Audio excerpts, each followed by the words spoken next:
Hey there, ladies and gentlemen. Welcome back to the channel. At the moment, it's about 0 degrees out there, if you can believe that. It's actually thawing a little bit, which is surprising because it was minus 30 yesterday. So, who knew? Anyway, the reason for this video today is that Harley unveiled its new 2022 lineup. They had their premiere of Harley Davidson Further Faster, and I had the opportunity to watch it all in its entirety, and I took some notes.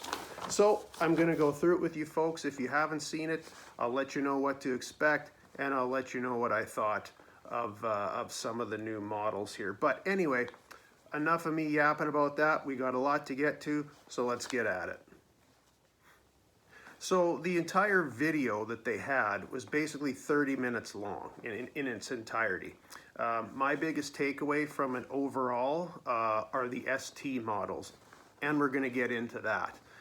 Also, as per usual, there was no mention of price because I would be interested to know what these models actually are going to cost. But anyway, that was the biggest takeaway for me anyway. So the video started with about 5-6 minutes of Jochen Zeitz, the CEO of Harley Davidson, talking about the highlights of 2021, basically the Sportster S, the Pan America, the Icon collection, and the HD1 marketplace. Now I do have to say this about the CEO. It's very odd to watch a video from Harley Davidson that is rich in its American history and tradition, and hear somebody running the show with a German accent, because you know there's nothing that screams American tradition than the name Jochen Zeitz. You know, that's pretty much as American as John Smith or apple pie, I'll tell you that right now. But anyway, he talked for about 6 minutes just going through basically their achievements in 2021. Now at about 6.5 minutes in, they talked about the King of the Baggers competition. Harley Davidson won a national championship in that this year, so they were kind of high on bragging about that, and they kind of went through the season, the 2021 season. They were running a heavily modified Screaming Eagle Road Glide, so if you're interested in seeing that, they talked about that pretty close to the start. Now, at the 10.5 minute mark was when we started getting into actual motorcycles. So, we started off with the Street Glide and the Road Glide ST models, and I'll show you pictures of those right now.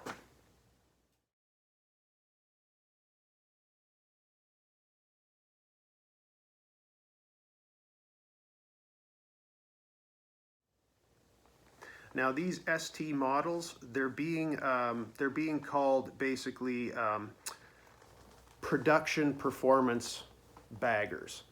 There's no two-up seats on them. The lean angles have been made a little bit better. Now both come with 117 cubic inch engines with heavy breathers. They're tuned basically I guess a stage 1 is what they're coming with on a 117 engine. Which is very nice. Also, they're coming out with, they have what they call a performance bagger trim kit, so you can get different things like suspension for them, for example, was one of the things they showed. So they're coming out with those. So that's the first set of really 2022 motorcycles they talked about.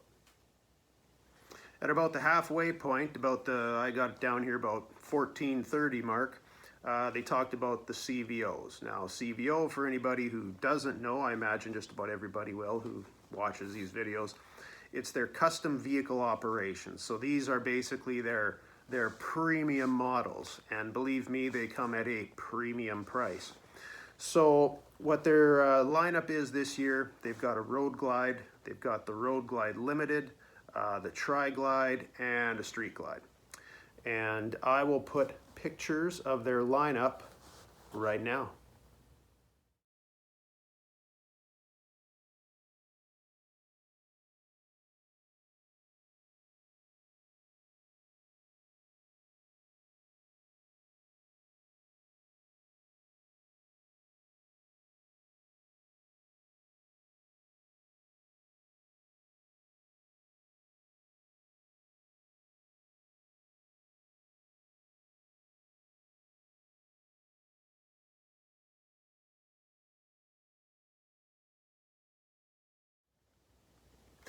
Now, as you can see from the pictures, Harley Davidson was going for more colorful designs, more bolder colors, as they said. Now, they said that they partnered with Gunslinger Paint, and they were the ones who did these custom paint jobs. As you notice, some of them have like the flames in them, things like that. So that's newer, I guess. Now the Road Glide and the Tri-Glide, the other thing they mentioned, they come with the Rockford Stage 1 audio. Now, I'm not a touring motorcycle guy. I don't have any bikes that have audio on them, but apparently this is a little bit of an upgrade from last year's model, I guess. That's kind of what it was mentioned as. So there you go, CVOs. Now, at about the 1830 mark, this is where it got interesting for me. They came out with the Lowrider S and the Lowrider ST. In other words, a performance model. Now, they did up the performance on both these Lowrider models. They both come with 117 engines. They both got the heavy breathers. They're basically stage 1, like the other ST models that I talked about before. Now, with the Lowrider ST, remember we talked about not that long ago how Harley had gotten rid of the Street Glide. Well, this is basically going to be the reason for that. Now, I'll show you a couple pictures of the Lowrider S and the Lowrider ST, and I think you'll see what I mean.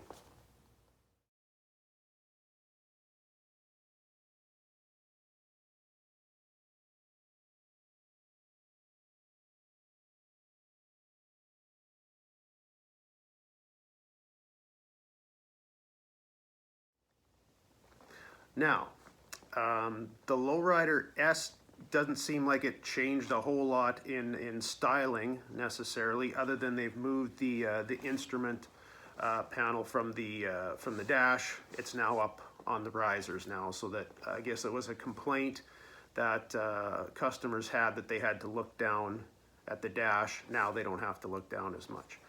However, if you will notice on the Lowrider ST, now we've got a large fairing on the front, and the fairing is actually, you know, it's very reminiscent of the FXRT that we talked about, or I talked about in the last video with the Sport Glide, and it really seems like this is a Sport Glide 2.0. That's my opinion, obviously. If you look at it, it's got the fairing. The fairing does have an audio system in it, but you've also got the bags, and it's got hard clamshell bags, exactly like the Sport Glide. So it's like a modern FXRT, or like I said before, a Sport Glide 2.0. And that would make sense now why Harley would have gotten rid of the Sport Glide when they bring out this model. So now, and as a commenter did point out to me, the Sport Glide appears to still be available overseas. So for a horrible high price, like all the Harleys are over there. So that was the biggest takeaway for me, is the ST models, and especially this ST Lowrider. And I actually do like the look of this bike, so didn't think it was too bad at all. Now we're getting closer to the end of their Further Faster premiere here, and we go to Apparel. Nothing too exciting there. They basically said they're looking to go a little more casual with their designs, and kind of design their jackets and things more towards the model of bike that person would be riding. Now, about the 27-minute mark, we go to events, and they just kind of touched on, you know, the events that always come up, like Daytona Bike Week, Sturgis, King of the Baggers again. The main part of it was that Harley will be marking its 120th anniversary next year. So I believe this year they are doing a homecoming challenge. They didn't get into specifics on exactly what the challenge is or anything like that, but they said it would run from April 1st to the end of September. And they're going to select 120 riders from this challenge and give them an all expense paid trip to Milwaukee next summer for the 120th anniversary. So that was the main takeaway from the events section.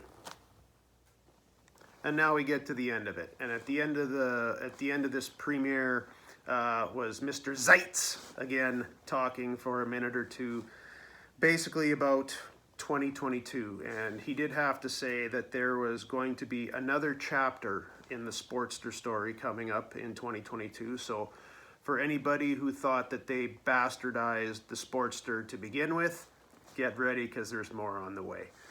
Also, he just basically said that there's more surprises coming up, and that's basically how the video ended, with him talking and then a little short promotional video, and that was about it. So, as I said at the start of this video, my biggest takeaway from this event was the ST models, especially the ST Lowrider. I did think it looked like a pretty sharp bike, actually. As I said before, I kind of like the Sport Glide, so I don't mind the new Lowrider, ST. And I guess it was interesting to see them move up to 117 cubic inches in some of those motors. The one thing I kind of hoped they would talk about a new Icon model. I was kind of disappointed they didn't make an announcement about that. I have a video out that there was rumblings or rumors that it might be the 1990 Fat Boy, but we'll see. I guess we'll see what happens in 2022. Probably around summertime they'll probably make some sort of announcement about that. Also, if I was a touring man, I did like the look of that ST Road Glide as well. I thought that was a pretty sharp looking bike. But other than that, it looks like Harley is starting to embrace more of a performance way of building their motorcycles, and I think that's a good way for them to go. You know, Harley has always been thought of as these, you know, heavy, slow motorcycles, and if they can start, you know, competing with other motorcycles in terms of speed and performance and technology, I think that's a good way for them to go and kind of get out of that the whole stereotype of being, you know, slow, heavy, old man's bikes, more or less. So basically, that's my thoughts. That's my review of the video. If you've watched this so far, great, good for you. Next video I'm going to do, I was going to look into, it'll just be a short video, as I just wanted to talk about the new wheels on the 2022 Fat Boys that have the cutouts in them. I just want to talk a little bit more about them. I watched something with Harley's vice president of styling, I think it was, and he talked about them. So I'll probably have a little video about that coming up in the next few days or so. But anyway, that's it for today. I've taken up enough of your time. You folks have a good day, and we'll see you later.